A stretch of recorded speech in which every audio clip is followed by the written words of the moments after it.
नमस्कार मित्रों, मैं हूं शिवम सिंह और स्वागत है आप सभी का शिवम एकेडमी की इस ऑनलाइन लर्निंग प्लेटफॉर्म पे। प्यारे मित्रों, साथियों, आज अनुजा हम ज्योग्राफी के पहला लेक्चर जो हम थ्योरी क्लास पढ़ रहे थे उसमें हमने देख चुके थे, और ये दूसरा वीडियो है जिसमें हम बात करने वाले हैं कि भारत का जो भौतिक स्वरूप है, मतलब फिजिकल जो स्वरूप है, उसके बारे में हम बात करेंगे और देखेंगे कि भारत के जो भौतिक स्वरूप है उसे कितने भागों में विभाजित किया गया है, कितने भागों में उसको डिवाइड किया गया है। तो आपको स्क्रीन पे दिख रहा होगा कि भारत के भौतिक स्वरूप को अध्ययन के दृष्टिकोण से 6 बराबर भागों में बांटा गया है, जिसको आप देख पाएंगे कि उत्तर व उत्तर पूर्व के जो पर्वतीय भाग है, आप यहाँ देखेंगे ये डायरेक्शन, तो ये ईस्ट का पार्ट है, ये वेस्ट का पार्ट है। ऊपर देखेंगे तो नॉर्थ का पार्ट है, नीचे देखेंगे तो साउथ का पार्ट है। ठीक है, तो हम देखेंगे कि उत्तर व उत्तर पूर्व की पर्वत श्रेणी, यानी उत्तर पूर्व बात कर रहे हैं तो देखिएगा हिमालय से ये जो निकलने वाली है, ठीक है, जहाँ से हम बात करते हैं नंगा पर्वत से लेके नामचा बर्मा तक, यानी नंगा पर्वत इस साइड में, ये वाला नामचा बर्मा इस साइड, यहाँ तक के बीच में जो पर्वत श्रेणियाँ आती हैं। वहीं अगर इधर बात कर लें पूर्वी में, जिसको हम पूर्वांचल की पहाड़ियाँ भी कहते हैं, उनके बारे में भी अध्ययन कर देंगे। यानी जो पर्वत की श्रृंखलाएँ हैं, वो पर्वत की श्रृंखलाओं को एक कैटेगरी में रखा गया है। उसके बाद बात करें कि वहीं पे जो पर्वत की श्रृंखलाएं हैं, यहाँ की जो ये भाग है इसको उत्तरी मैदान बोलते हैं, जिसमें हम बात कर लेते हैं गंगा यमुना, यानी 3 नदियों के बारे में बात होती है। एक तो सिंधु नदी, एक ब्रह्मपुत्र नदी, और एक बात होती है गंगा नदी की, जिसके स्वरूप को हम अध्ययन कर लेते हैं और उससे जो मैदानी भाग होते हैं उसको उत्तरी मैदान के बारे में हम अध्ययन करेंगे। ये 2 पॉइंट हो गया। एक तो हो गया उत्तर पूर्व की पर्वतीय क्षेत्र, दूसरा हो गया कि उत्तरी मैदानी भाग, तीसरा हो जाएगा प्रायद्वीपी। अगर प्रायद्वीपी की बात करें तो जो इंडिया का ये वाला लोकेशन है, प्रायद्वीपी किसे कहते हैं? जो 3 तरफ से पानी से घिरा हो उसको बोलते हैं प्रायद्वीपी। तो कुछ प्रायद्वीपी जो पठार है, ये जो पठार देखने को मिलता है, इस पठार के बारे में बात करते हैं। ठीक है, एक तो द्वीप समूह, जितने भी द्वीप समूह हैं उन द्वीप समूहों के बारे में बात कर लेंगे। बात क्लियर है? तटीय जो मैदान है, तटीय मैदानों के बारे में बात कर लेंगे। एक तो उत्तर हो गया, उत्तरी मैदान हो गया, प्रायद्वीपी पठार हो गया, द्वीप समूह हो गया, तटीय हो गया, और एक बात कर लेंगे हम भारतीय जो मरुस्थल है। और भारतीय मरुस्थल कहाँ पाया जाता है? आपको पता है कि राजस्थान का जो क्षेत्र है वो भारतीय मरुस्थल की श्रेणी में आता है। तो उधर के पार्ट को भी हम विस्तार से पढ़ें। यानी 6 बराबर भागों में बांटा गया है। ये अध्ययन की दृष्टिकोण से डिवाइड किया गया है। तो याद रखना है उत्तर व उत्तर पूर्व की जो पर्वतीय श्रेणी है, एक तो पर्वत वाले भाग को पढ़ लेना है, फिर उत्तरी मैदान यानी पर्वत के जो नीचे जो हम बात किए हैं, सिंधु नदी, गंगा नदी, ब्रह्मपुत्र नदी के आसपास जो क्षेत्र हैं उसके मैदानी क्षेत्रों के बारे में अध्ययन कर लेंगे। फिर उसके नीचे देखेंगे तो प्रायद्वीपीय पठार के बारे में बात कर लेंगे। फिर देखेंगे आपके वेस्ट साइड में तो वह है भारतीय मरुस्थल, उसके बारे में अध्ययन करना है। फिर जो तटीय क्षेत्र हैं, यानी तटीय क्षेत्र के बारे में बात कर लें तो ये बात जो तटीय क्षेत्र है हम देखेंगे तो एक तो हमारा है पूर्वी तट, और एक है हमारा पश्चिमी तट। उस पश्चिमी तट के बारे में बात कर लेंगे तो वो उसका अध्ययन कर लेंगे। वहीं अगर बात करें जो द्वीप समूह है, जैसे अंडमान निकोबार, ठीक है, तो इन सब जो छोटे छोटे द्वीप समूह हैं उन द्वीप समूहों का भी अध्ययन करना है। तो इसीलिए भौतिक स्वरूप को 6 बराबर भागों में बांट दिया गया। ये बात क्लियर होगी। चलिए आगे बढ़ते हैं। भारत का जो पर्वतीय क्षेत्र है, थोड़ा सा पर्वतीय क्षेत्र के बारे में थोड़ा सा समझ लें। और यहाँ पे एक चित्र लगाया गया है, ये चित्र NCERT की बुक की ही है, तो ध्यान से मेरी बात सुनिएगा कि यहाँ पे एक पामीर ग्रंथ है। ध्यान से मेरी बात सुनिएगा, एक एक चीज़ को बहुत ही बारीकी से। पामीर ग्रंथ पामीर ग्रंथि से एक कुन-लुन श्रेणी निकलती है, और उसी से अगर देखें इस साइड में, कौन से वेस्ट साइड में, हिंदुकुश एक श्रेणी निकलती है। दो श्रेणियाँ, एक पामीर ग्रंथि है, पामीर ग्रंथि से दो, एक तो हिंदुकुश जो वेस्ट में, और कुन-लुन श्रेणी जो वहाँ से ईस्ट के साइड में जाती है। ये तो हो गया आपका, देख पा रहे होंगे। वहीं देखें तो एक तो देखेंगे काराकोरम श्रेणी है, यहीं पे केटू पाया जाता है, ठीक है। यहीं पे देखेंगे तो नंगा पर्वत, हमने अभी जो बात कही, इधर आ जाएंगे तो आपके नामचा बर्मा पड़ जाएगा, ठीक है, ध्यान रहे। देखिए, एक तो काराकोरम श्रेणी, लद्दाख श्रेणी, जास्का श्रेणी, ठीक है। तो ये जब पाट वगैरह जो देख रहे हैं, ये सब पाट पर्वतीय क्षेत्र के बारे में बात कर रहा है। अभी हम इसके अध्ययन करेंगे, बारीकी से अध्ययन करेंगे, लेकिन थोड़ा सा चित्र के माध्यम से समझ लेते हैं। एक तो ऊपर है काराकोरम, फिर लद्दाख श्रेणी, जास्का श्रेणी, पीर पंजाब, ठीक है। यहाँ पे देख पा रहे होंगे कि ये हिमालय पर्वत है, बात के लिए, फिर शिवालिक है, ठीक है। ये देखेंगे सिंधु नदी निकल रही है, और इधर देखेंगे तो शिवालिक श्रेणी है, यहीं पे देखेंगे तो गंगा, यमुना, ये बात क्लियर है। तो ये सतलज नदी इधर से निकल रही है, ठीक है। तो ये आप देख पा रहे होंगे, तो इस तरह से आपको पढ़ना है। अब थोड़ा सा हम बारीकी से थोड़ा सा इसको आसान भाषा में बता देते हैं। एक तो हमारी पामीर ग्रंथ से एक कुन-लुन श्रेणी और एक हिंदुकुश निकलती है।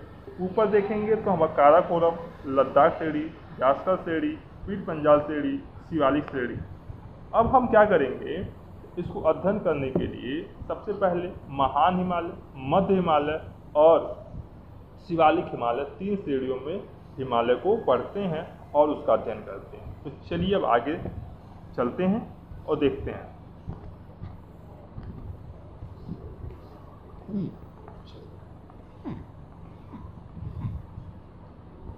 ध्यान से मेरी बात अब मेरी बात ध्यान से कि हिमालय श्रेणी ये है। हिमालय श्रेणी में एक तो नवीन वलिस पर्वत श्रेणी है, और एक है सिंधु से ब्रह्मपुत्र तक फैलाव। हमने बात कही कि सिंधु इस साइड में है, ब्रह्मपुत्र इस साइड में है, तो यहाँ तक जो फैला हुआ है उसके बारे में बात कर रहा है। नवीन वलिस पर्वत मतलब जो नया बने हैं, भारत की उत्तरी सीमा पर स्थित है। भारत की किस सीमा पर स्थित है? तो भारत के उत्तरी सीमा पर, यानी उत्तर की जो सीमा है उस पर स्थित है। देखेंगे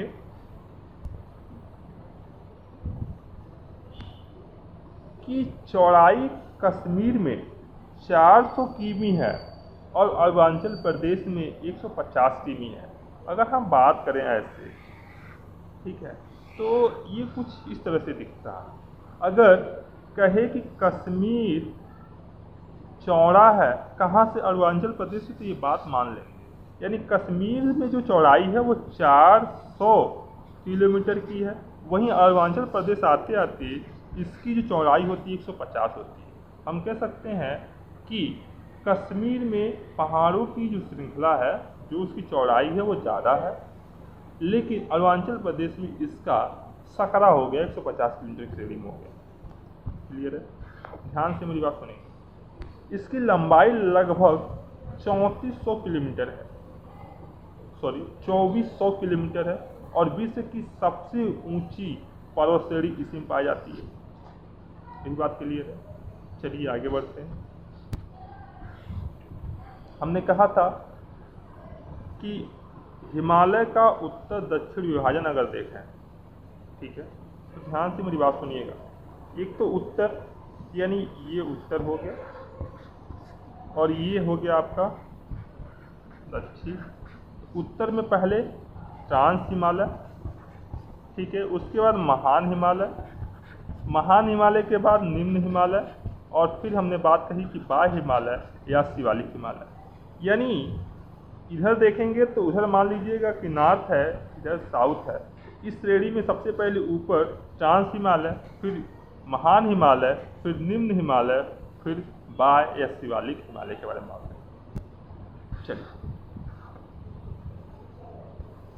ध्यान से मेरी बात सुनिए कि ट्रांस या तिब्बत हिमालय, देखिएगा इस पर्वत श्रेणी में हम बेसिकली पढ़ते हैं काराकोरम श्रेणी है, लद्दाख श्रेणी है, जास्कर श्रेणी है। अगर ये पूछे कि ट्रांस हिमालय का कौन सा पार्ट है, काराकोरम, लद्दाख, जास्कर, शिवालिक भी दे दे तो शिवालिक इसका पार्ट नहीं, ये ध्यान रखें। हिमालय की सबसे प्राचीनतम श्रेणी में से एक है। अगर हिमालय की बात करें तो सबसे प्राचीनतम श्रेणी में से एक है कौन, ट्रांस या तिब्बत का हिमालय। विश्व की दूसरी तथा भारत की सबसे बड़ी चोटी, अगर विश्व की सबसे बड़ी चोटी पूछे तो ध्यान रखिएगा भारत की सबसे बड़ी चोटी कौन है, तो K2 है, जिसको हम गार्डविल आइंस्टीन भी बोलते हैं, जिसकी लंबाई है 8,611 मीटर। ये देखें तो सिंधु नदी का उद्गम कैलाश के उत्तरी ढाल से हुआ है, यानी सिंधु जो नदी है उसका उद्गम कैलाश की उत्तरी ढाल से हुआ है। ये एक स्टेटमेंट भी बन सकता है। अगर यही कहे कि सिंधु नदी का उद्गम कैलाश के पश्चिमी ढाल से हुआ है तो ये स्टेटमेंट गलत हो जाएगा। बात क्लियर है? तो इसको भी ध्यान रखेंगे कि सिंधु नदी का उद्गम कैलाश के उत्तरी ढाल से हुआ है। इसका विस्तार अगर देखें तो पूरब से पश्चिम बोल सकता है या पश्चिम से पूरब बोल सकता है। तो ध्यान रहे कि पश्चिम, ये मान लीजिए पश्चिम से पूरब दे जाएंगे तो इसका जो लगभग 1000 किलोमीटर की बात कर रहा है, इसकी चौड़ाई लगभग 40 किलोमीटर की है, यानी ये जो चौड़ाई है वो कितनी है, 40 किलोमीटर। और इधर से अगर लंबाई देखें तो 1000 किलोमीटर। बात क्लियर है? चलिए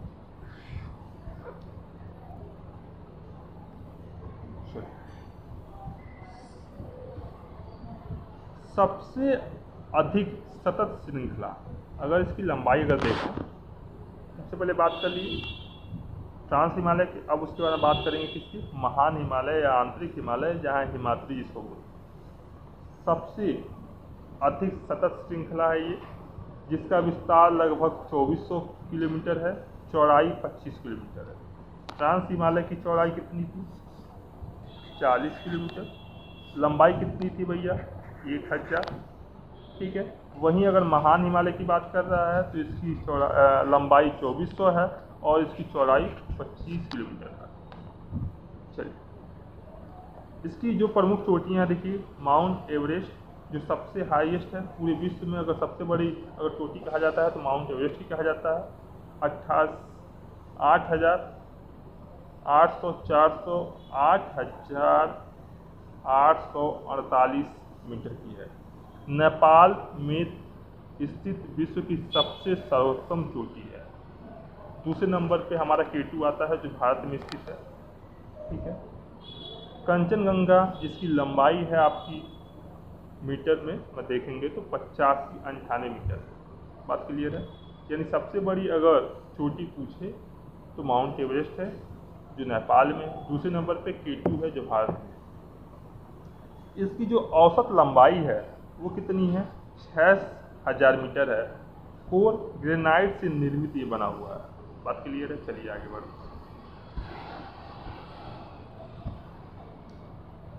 लघु हिमालय के बारे में बात कर लेंगे या मध्य हिमालय के बारे में बात कर लेंगे, तो ध्यान से मेरी बात सुनिए। निर्माण अत्यधिक संपीड़ित या परिवर्तित शैलियों से बना है, ध्यान रहे। इसमें हम बात कर लेते हैं कश्मीर घाटी, कुल्लू घाटी जो हिमाचल प्रदेश में है, कंगड़ा घाटी जो हिमाचल प्रदेश में है। इन 3 घाटियाँ इसमें प्रमुख हैं। ठीक है। जिसकी ऊंचाई अगर देखें तो 3700 से लेकर 4500 मीटर तक की है। इसकी औसत जो चौड़ाई है वो 50 किलोमीटर है। ठीक है। पहाड़ी नगरों के लिए प्रसिद्ध है, जो पहाड़ी नगरों पे स्थित है, जैसे कश्मीर घाटी हो गया, तो इसके लिए प्रसिद्ध है। प्रमुख पर्वत श्रृंखलाएँ अगर देखें तो पीर पंजाल, धौलाधार, महाभारत, ये सब इसकी श्रृंखलाएँ हैं। बात क्लियर है? चलिए और सबसे लास्ट में बात कर लेते हैं शिवालिक हिमालय के बारे में। तो शिवालिक हिमालय नदी का निर्माण नदियों द्वारा लाए गए अवसादों से है। जैसे नदियाँ अगर यहाँ पर्वत है और पर्वत से ऐसे चलती हैं तो अपने साथ कुछ न कुछ अवसाद लेके आती होंगी, तो उसी अवसाद से इसका निर्माण हुआ है। ठीक है। प्रसिद्ध दून, देहरादून, कोटलीन दून, पाटलीन दून, ये सब जितने भी दून आते हैं ना, ये सब शिवालिक हिमालय है। इसकी अगर ऊंचाई देखें तो 900 से लेकर 1100 मीटर है, जिसकी चौड़ाई देखें तो 10 से 50 किलोमीटर की है। ठीक है। दून मतलब लघु हिमालय व शिवालिक हिमालय के बीच में स्थित लंबवत जो घाटी है। दून का मतलब क्या हो गया, जैसे ये मान लीजिए कि लघु हिमालय है और ये क्या है, शिवालिक हिमालय है। शिवालिक हिमालय और लघु हिमालय के बीच में जो लंबवत जो घाटियाँ हैं उसी घाटियों को क्या बोलते हैं, हम दून बोलते हैं। हिमालय की सबसे बाह्य श्रृंखला कौन है, तो वो है आपका शिवालिक। क्लियर है तो पॉइंट। चलिए ठीक, अब थोड़ा सा हम देख लेते हैं। ऐसे हमने एक बात कही थी कि यहाँ पे कौन सा है, नंगा पर्वत, और हम इधर कहाँ तक आ जाएंगे, नामचा पर्वत तक। यहाँ पे देखेंगे तो इसकी जो लंबाई है लमसम में 400, इधर आते आते इसकी जो लंबाई होती है, ध्यान से सुनिए,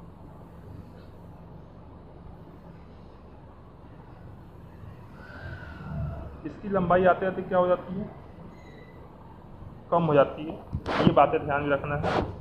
और जो यहाँ पे देखिए कि हिमालय जो लिखा हुआ है, हिमालय पर्वत, तो यहाँ पे देखेंगे तो एवरेस्ट है जो पूरे विश्व की सबसे ऊंची चोटी है, यही कंचनजंगा है। ठीक है। यहाँ पे देखेंगे तो पटकाई बूम है, नागा श्रेणी है, नागालैंड में है, मिजो श्रेणी मिजोरम में है। ठीक है। ये गारो खासी जो जयंतिया की श्रेणी है। ठीक है। यहाँ पे देखेंगे तो दापला श्रेणी, बोमरीला, ठीक है, तिहांग नदी, ठीक है, लोहित नदी। यहाँ पे देखेंगे तो ये भूटान है, ये तीस्ता नदी यहाँ से आती है, ये कोसी नदी। अच्छा, कोसी नदी किसके लिए प्रसिद्ध है बताइएगा कमेंट बॉक्स में। ये बिहार में एक बड़ी विचारधारा के रूप में जानी जाती है कोसी नदी। जब बात करिएगा कमेंट बॉक्स में बताइए किस नाम से जाना जाता है बिहार में। ठीक है। तो ये है आपका पूर्वी हिमालय, और पूर्वी हिमालय में ध्यान रखना है कि नामचा बरवा, नंगा पर्वत से लेके नामचा बरवा के बीच की श्रेणियाँ ये हमारे यहाँ से लेके यहाँ तक चलेंगे। अरुणाचल प्रदेश में इसकी जो चौड़ाई है वो कम हो जाती है, कश्मीर में इसकी लंबाई बढ़ जाती है। इसको 4 भागों में बांट दिया गया था, एक ट्रांस हिमालय, एक महान हिमालय, एक मध्य हिमालय और शिवालिक हिमालय। ठीक है। कमेंट बॉक्स में ये बताइएगा कि जास्का श्रेणी किस हिमालय का पार्ट है। चलिए अब आगे देखते हैं।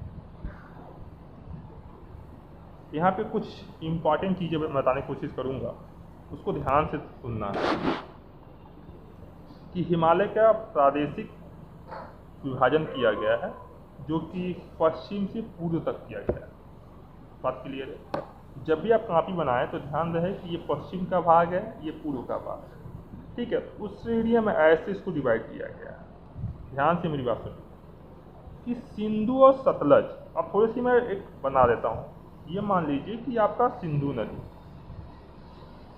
ठीक है, ये है सतलज नदी, ये सतलज, ठीक है। एक मान लेते हैं ये काली नदी, ठीक है। एक मान लेते हैं ये तीस्ता नदी, और एक हम मान लेते हैं ये कौन सा है कि ब्रह्मपुत्र है। ध्यान रहे कि सिंधु और सतलज के बीच में कौन श्रेणी पाई जाती है, तो पंजाब श्रेणी पाई जाती है। इसकी जो लंबाई है वो 500 है किलोमीटर है। वहीं देखें सतलज और काली के बीच में कुमायूं हिमालय पाया जाता है, ठीक है, जिसकी लंबाई 320 किलोमीटर है। वहीं बात करें काली और तीस्ता के बीच में नेपाल हिमालय पाया जाता है, और नेपाल हिमालय की लंबाई कितनी है, 800 है। वहीं देखें तीस्ता और ब्रह्मपुत्र के बीच में देखें तो हम पाए जाते हैं असम और इसकी जो लंबाई है वो 720 है। क्या ये बात क्लियर है? यानी इधर से देखेंगे तो ये आपका कौन सा पार्ट हो जाएगा? पश्चिम पार्ट, जिसमें सिंधु, सतलज, काली, तीस्ता, ब्रह्मपुत्र। सिंधु और सतलज के बीच में पंजाब हिमालय, जिसकी लंबाई है आपकी 500 किलोमीटर। सतलज और काली के बीच में देखेंगे तो कुमायूं है, जिसकी लंबाई 320 है। वहीं देखें काली और तीस्ता के बीच में नेपाल हिमालय, जिसकी लंबाई 800 है। ठीक है, 1 सेकेंड।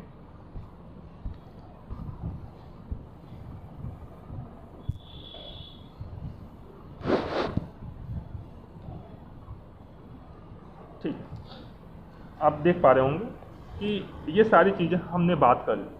तो यहाँ तक आपको क्लियर होना चाहिए कि सिंधु और सतलज के बीच में पंजाब हिमालय, सतलज और काली के बीच में कुमायूं हिमालय, काली और तीस्ता के बीच में नेपाल हिमालय और तीस्ता और ब्रह्मपुत्र के बीच में असम हिमालय। ये हो गया आपका पश्चिम से पूर्व तक की विभाजन। याद रख लीजिएगा, क्वेश्चन कहीं से पूछ सकता है। चलिए, भारत की प्रमुख घाटियाँ। भारत की जो प्रमुख घाटियाँ हैं बहुत ही ज़्यादा है कि घाटियों के बारे में पूछा जाता है। एक तो नुब्रा और मरखा, ये घाटी लद्दाख में अवस्थित है। अब बहुत सारी चीज़ें फैक्चुअल आएंगी तो उसको याद ही करना पड़ेगा। ध्यान रहे, कुल्लू, कांगड़ा, चंबा, सांगला, लौहाल, स्पीति, पिन वैली, ये हिमाचल प्रदेश में जाते हैं। यानी ऊपर से ध्यान रखें, नुब्रा और मरखा अगर आए लद्दाख में, ठीक है, तो हम याद करने के तरीका बता दें। जैसे नुब्रा और मरखा आ जाएगा तो लद्दाख में याद कर लेंगे। नेलांग मतलब उत्तराखंड। फूलों की घाटी, 2 घाटी याद करना है, नेलांग और फूलों की घाटी, ये उत्तराखंड है।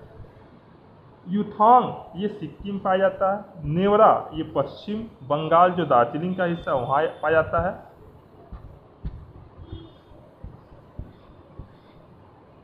ठीक है, शांत घाटी केरल में पाई जाती है। जुक्कू नागालैंड में पाई जाती है। चुम्बी सिक्किम जो भारत, भूटान व चीन के मिलन बिंदु है, जहाँ पे ये मान लीजिए भूटान है, भूटान भारत से मिलता है, ठीक है, चीन से भी मिलता है और सिक्किम से भी मिलता है, तो इसे को बोलते हैं चुम्बी, इसे मिलन बिंदु बोलते हैं। बराक घाटी कहाँ है? असम में है। अराकू घाटी कहाँ है? तो ध्यान रखिए ये विशाखापट्टनम में है। तो अराकू विशाखापट्टनम में, बराक घाटी अगर आए तो असम में, चुम्बी आए तो सिक्किम, और ये ध्यान रखने भारत, भूटान और चीन की मिलन बिंदु है। जुक्कू आएगा तो नागालैंड में। शांत घाटी आए तो कहाँ पे हम बात कर लेते हैं? केरल में। वहीं अगर बात करें किसके बारे में कि नुब्रा और मुर्खा आए तो लद्दाख में, युथांग आए तो सिक्किम में, नेवरा आए तो पश्चिम बंगाल दार्जिलिंग में। क्या ये बात क्लियर है? चलिए, हमें उम्मीद है कि यहाँ तक आपको समझ में आ गया होगा। अब आगे बढ़ते हैं।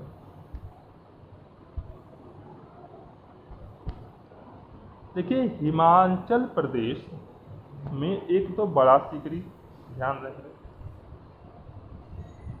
कि भारत के प्रमुख हिमनद, जिसमें हम बात कर लेते हैं हिमाचल प्रदेश। हिमाचल प्रदेश में बड़ा सीकरी, छोटा सीकरी, सोना पानी, ये कहाँ पे हैं भैया? हिमाचल प्रदेश। हिमाचल प्रदेश की राजधानी क्या है? शिमला, याद रखना। भारत में अगर देखें उत्तराखंड में तो गंगोत्री कहाँ से निकलती है? यमुनोत्री, मिला, पिंडारी, ये सब कहाँ है? उत्तराखंड में। वहीं बात करें तो सिक्किम में जेम्बू और लद्दाख में सियाचिन, भारत का सबसे बड़ा हिमनद। आपको पता होगा सियाचिन किसके लिए फेमस है? जो सबसे बड़ा जो बेटल है, ठीक है, वो बेटल के नाम से जाना जाता है। अब आगे चलिए कि भारत के प्रमुख दर्रे, भैया कैसे याद करेंगे यार, बहुत ज़्यादा कन्फ्यूजन हो जाता है, लेकिन कुछ याद करने का कुछ तरीका ढूंढते हैं। चलिए देखते हैं, ठीक है। जैसे अभी तक हम घाटी याद किए, वैसे ही हम याद करेंगे भारत के प्रमुख दर्रे, ठीक है। चलिए देखते हैं। काराकोरम, हादूगला, जोजिला, चांगला। भैया जब चांगला आ जाएगा तो याद रखना है कि कहीं ना कहीं ये चीन से सटा हुआ है, और चीन से सटा हुआ हमारा लद्दाख भी है, लद्दाख से सटा हुआ है काराकोरम, ठीक है।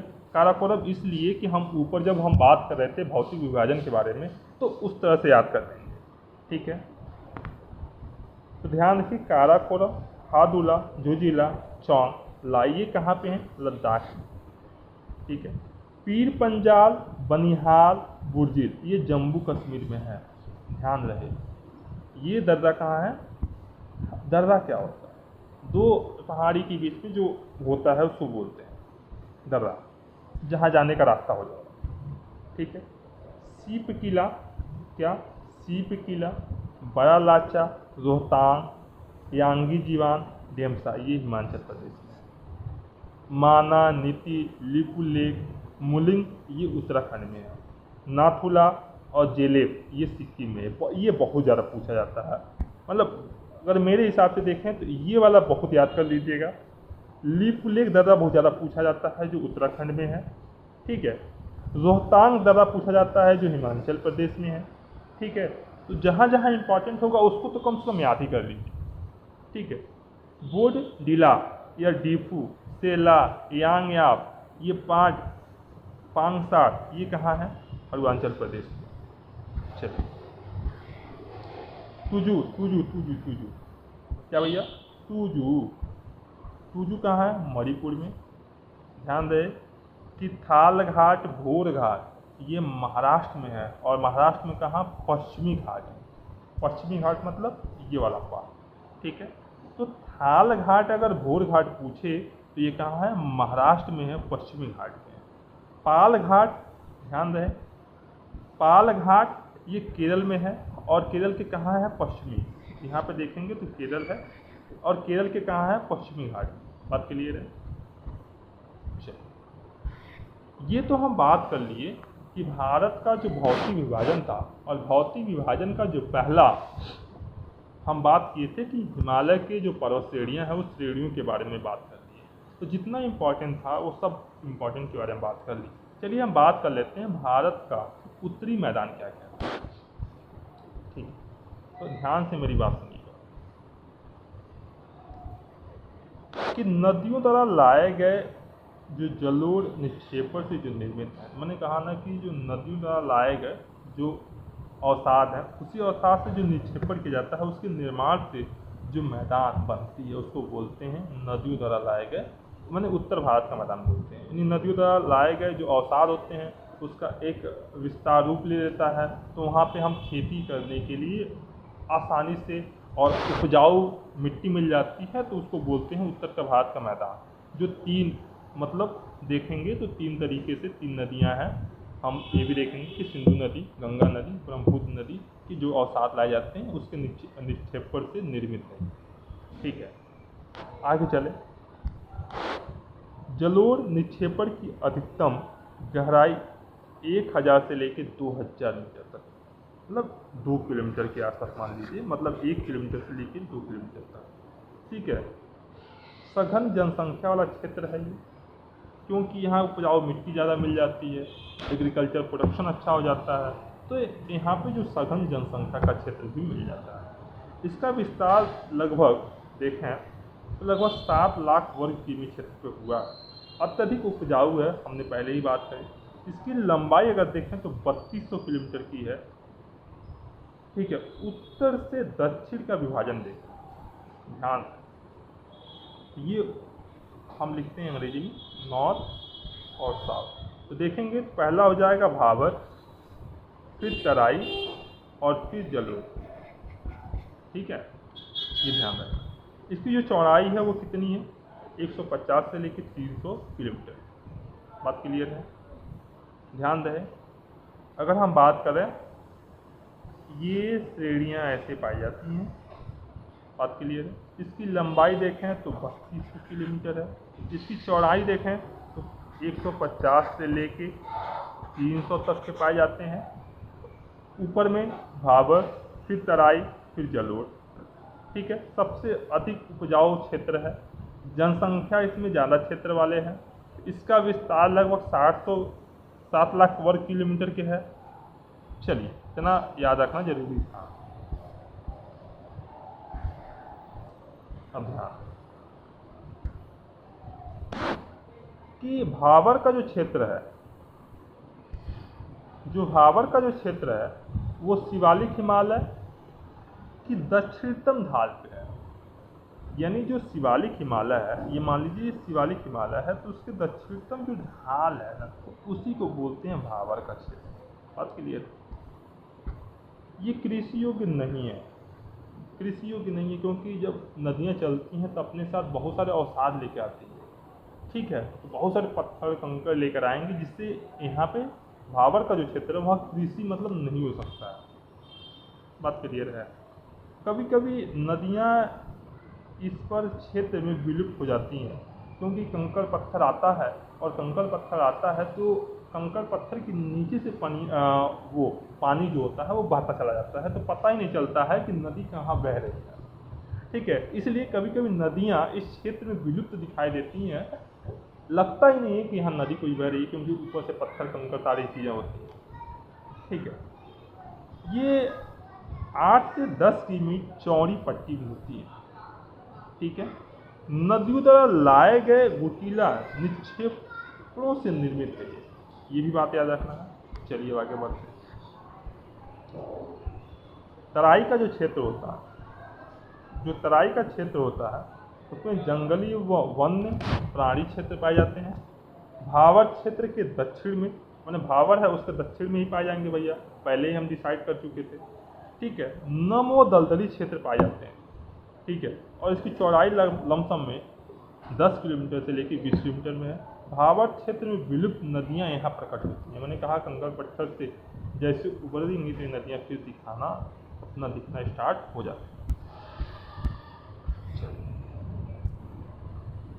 जलोढ़ मैदान बांगर पुराने जलोढ़ से निर्मित हैं, बाढ़ वाले मैदान से दूरस्थ स्थिति में है। उत्तरी मैदान का विशालतम भाग है। मृदा के चूनेदार निक्षेपण यानी कंकड़ है। खादर में क्या है कि नवीन जलोढ़ मृदा निर्मित लाती हैं। बाढ़ वाले मैदान में स्थित हैं। ठीक है, जहाँ बाढ़ आती है तो देखते होंगे खादर होता है, तो नवीन जलोढ़ मिट्टी ले आती हैं। जब भी बाढ़ आती है तो नई अवसाद मिट्टी लेकर आती हैं। प्रतिवर्ष पुनर्निर्माण होता है, क्योंकि एक बार बाढ़ आती है, पानी आती है, फिर पानी अपनी कुछ साथ अवसाद लेकर आती है, इसका पुनर्निर्माण हो जाता है। अत्यधिक उपजाऊ भी क्षेत्र वाला है, ये भी ध्यान रखना। चलिए आगे बढ़ते हैं। उत्तर भारत के मैदान का समान अगर विभाजन देखें तो ये बहुत ज़्यादा इम्पोर्टेंट है कि हम पंजाब का जो मैदान है, गंगा का जो मैदान है, जहाँ ब्रह्मपुत्र का जो मैदान है, मैंने कहा ना कि सिंधु नदी है, गंगा नदी है, ब्रह्मपुत्र नदी है, तो उसके विभाजन को समान से देखना है। सबसे पहले इसका निर्माण सिंधु एवं उसकी सहायक जो नदियाँ हैं उसके द्वारा जो विभाजन हुआ है वो पंजाब का मैदान हुआ। गंगा का मैदान जो है वो गंगा व उसकी जो सहायक नदियाँ हैं वो। ब्रह्मपुत्र का जो मैदान है वो ब्रह्मपुत्र उसकी सहायक नदियाँ।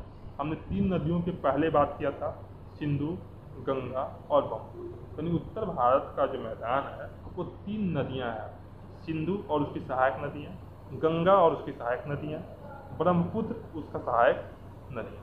याद हो गया? चलो